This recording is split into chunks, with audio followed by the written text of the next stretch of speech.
KBC news के साथ लगातार खबरों में बने रहने के लिए पहले सब्सक्राइब बटन दबाएं और उसके बाद घंटी वाला बटन दबाएं।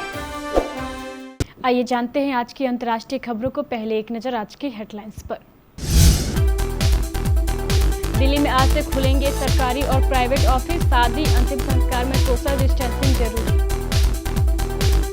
आज से लागू हो गया लॉकडाउन 3। दिल्ली में 24 घंटे में कोरोना वायरस के रिकॉर्ड 427 नए केस। दिल्ली में कंटेनमेंट जोन घटे, 24 घंटे में कोरोना से कोई मौत नहीं। नेवी ने अलग अंदाज में दी कोरोना वॉरियर्स को सलामी। शहीद कर्नल की पत्नी पल्लवी बोली, शहादत पर आंसू नहीं बहाऊंगी। परीक्षा तिथियों की घोषणा कल करेंगे एचआरडी मंत्री निशंक। पब्लिक में मुस्कुराए तानाशाह किम, खुश हो गए डोनाल्ड ट्रंप। बोरिस जॉनसन का खुलासा, कोरोना से मेरी मौत होने की स्थिति में डॉक्टर इमरजेंसी योजना के साथ तैयार थे। कोरोना वायरस लीक मामले में संदिग्ध चीनी लैब ने डिलीट की फोटो। सिर्फ 1 घंटे में मिलेगा लोन, पीएनबी की नई सेवा शुरू। ऋषि कपूर के लिए नीतू रणवीर ने रखी प्रार्थना सभा। 4 घंटे से ज्यादा चली सितारों की सबसे बड़ी वर्चुअल कॉन्सर्ट, अपने घरों से परफॉर्मेंस देखकर जुटाए करोड़ों का फंड। विराट कोहली वर्सेस रोहित शर्मा, गौतम गंभीर ने बताया लिमिटेड ओवर क्रिकेट में कौन है सबसे ज्यादा खतरनाक। और हसीन जहां ने किया काटा लगा गाने पर डांस, फैंस बोले प्लीज सनी के पास वापस जाओ। दिल्ली में आज से सभी सरकारी और गैर सरकारी कार्यालय खुलेंगे। दिल्ली के मुख्यमंत्री अरविंद केजरीवाल ने रविवार को घोषणा की है कि दिल्ली में लॉकडाउन के दौरान रेड जोन में दी गई सभी राहतें लागू रहेंगी। केजरीवाल ने कहा है कि तीसरे लॉकडाउन के शुरू होने के साथ ही सभी सरकारी कार्यालय खोले जाएंगे। उन्होंने कहा है कि आवश्यक सेवाएं मुहैया कराने वाले सरकारी कार्यालयों में 100% कर्मचारियों की उपस्थिति रहेगी। दूसरे सरकारी कार्यालयों में सचिव और उप सचिव के अलावा 33% कर्मचारी आएंगे। निजी दफ्तरों को 33% उपस्थिति के साथ खोला जा सकेगा। कल 3 मई को लॉकडाउन 2 का अंतिम दिन था। आज 4 मई से लॉकडाउन 3 शुरू हो गया है। केंद्र सरकार की ओर से 1 मई को घोषणा की गई थी कि देश में अंतर्राज्यीय यात्रा, विमान एवं ट्रेन सेवाओं के निलंबित रहने के साथ ही सीमित लॉकडाउन 4 मई से अगले 2 सप्ताह तक जारी रहेगा। लेकिन कोविड-19 के जोखिम के आकलन के आधार पर क्षेत्रों का रेड, ऑरेंज और ग्रीन जोन में वर्गीकरण के आधार पर कुछ गतिविधियों को अनुमति दी जाएगी। केंद्र सरकार के आदेश के अनुसार देश भर में इस दौरान शिक्षण संस्थान, राजनीतिक, सांस्कृतिक और अन्य सभी प्रकार के एकत्रीकरण कार्यक्रम, आतिथ्य सेवाएं तथा सार्वजनिक, धार्मिक या उपासना स्थल बंद रहेंगे। लेकिन कुछ चुनिंदा उद्देश्यों के लिए विमान, रेल और सड़क मार्ग से लोगों की आवाजाही की मंजूरी होगी। उसके लिए गृह मंत्रालय की ओर से अनुमति दी गई है।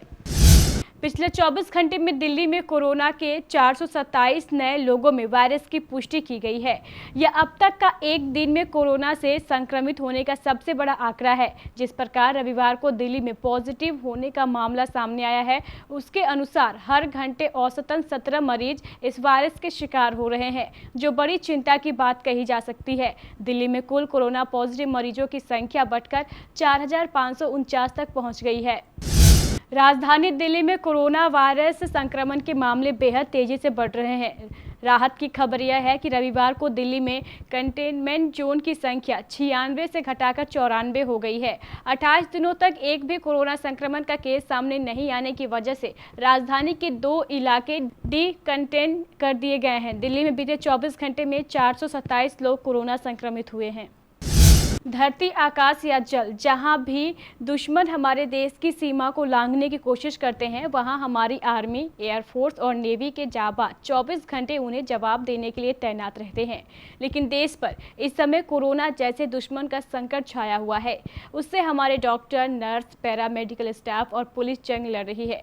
यह वायरस ऐसा दुश्मन है जो दिखाई नहीं देता, फिर भी हमारे देश के ये कोरोना कर्मवीर मजबूती से दिन रात इससे जंग लड़ रहे हैं। इसी क्रम में आर्मी और एयरफोर्स के बाद नौसेना ने भी अपने अलग अंदाज में कोरोना कमांडोज को सलामी दी है। तिरुवनंतपुरम में भारतीय तटरक्षक बल ने अपने जहाज़ों को रोशन कर समुद्र को जगमगा दिया।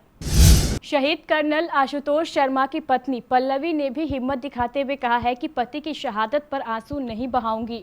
उनकी कुर्बानी मेरे लिए और देश के लिए गर्व की बात है।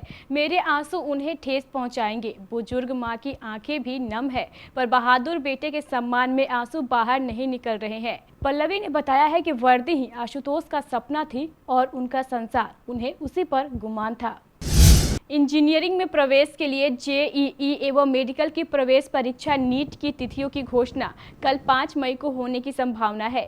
मानव संसाधन विकास मंत्री रमेश पोखरियाल निशंक 5 मई को देश भर के छात्रों से वेबिनार के माध्यम से चर्चा करने के बाद तिथियों की घोषणा करेंगे, ताकि उनका संशय दूर हो और वे परीक्षा की तैयारी शुरू कर सके।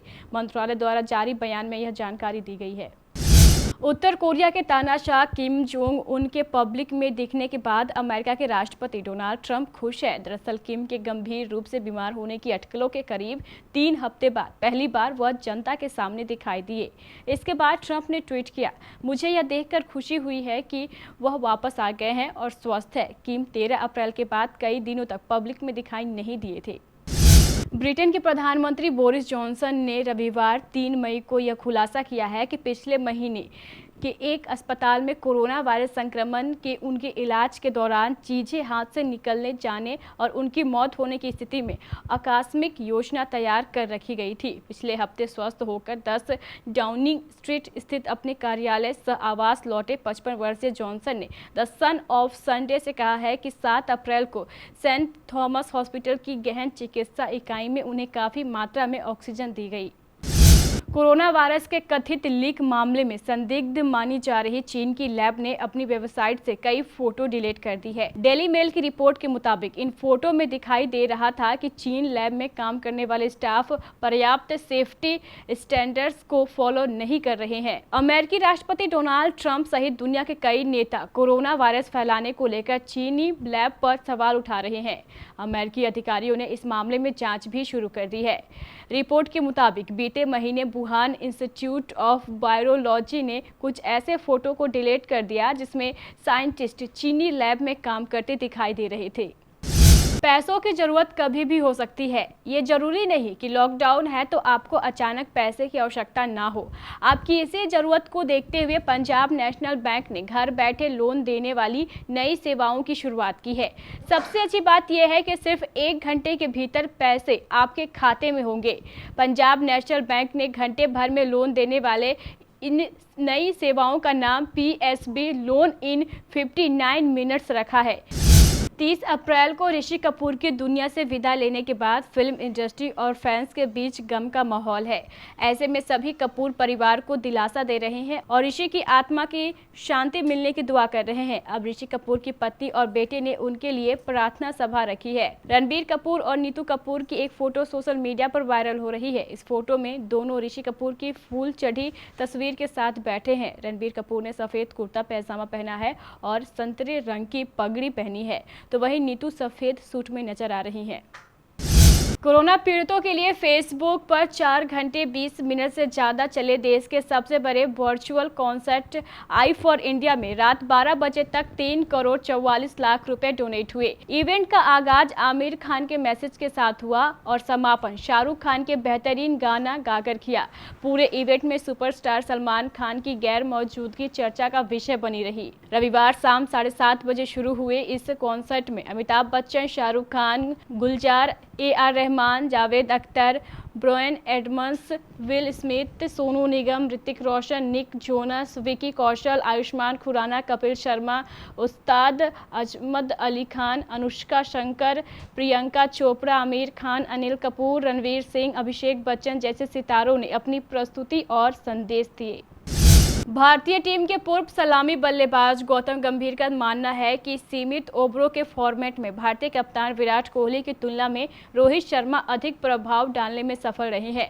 गंभीर ने हालांकि यह भी माना है कि कोहली इन फॉर्मेट में रोहित से ज़्यादा रन बनाएंगे। इंडिया टुडे की वेबसाइट के मुताबिक गंभीर ने स्पोर्ट्स तक से कहा है कि सीमित ओवरों के क्रिकेट में इसका ज़्यादा महत्व होता है कि कौन अधिक प्रभाव डालता है। कोहली रोहित से ज़्यादा रन बनाएंगे। कोहली मौजूदा दौर के खिलाड़ियों में सर्वश्रेष्ठ है, लेकिन मैच में प्रभाव डालने के मामले में रोहित उनसे आगे हैं। टीम इंडिया के स्टार खिलाड़ी मोहम्मद शमी और उनकी पत्नी हसीन जहां की लड़ाई किसी से छिपी नहीं है। ये कपल 2018 में उस वक्त सुर्खियों में आया जब हसीन जहां ने मोहम्मद शमी पर फिक्सिंग जैसे गंभीर आरोप लगा दिए थे। हालांकि अब दोनों अलग रहते हैं और अपनी अपनी जिंदगी में व्यस्त है। मोहम्मद शमी तो टीम इंडिया के साथ दिखाई देते हैं, लेकिन उनकी पत्नी हसीन जहां काफ़ी समय से कहीं दिखाई नहीं देती। हालांकि हसीन जहां सोशल मीडिया पर एक्टिव है, उनके कई वीडियो इंस्टाग्राम पर आते रहते हैं और फैंस उन्हें खूब पसंद करते हैं। हसीन जहां का एक वीडियो सोशल मीडिया पर फैंस खूब पसंद कर रहे हैं, जिसमें वो डांस करती दिख रही है। हसीन जहां बेहद ही मशहूर गाने कांटा लगाकर अपने डांसिंग मूव्स दिखा रही है। हसीन जहां ने काले रंग की साड़ी पहनी हुई है और उनका डांस भी ज़बरदस्त है। कई फैंस ने उनके डांस और खूबसूरती की तारीफ की, लेकिन कुछ फैंस ने हसीन जहां को शमी के पास वापस जाने की सलाह भी दी है। तो ये थी हमारी कुछ अंतर्राष्ट्रीय खबरें। चलेंगे प्राइम स्टूडियो।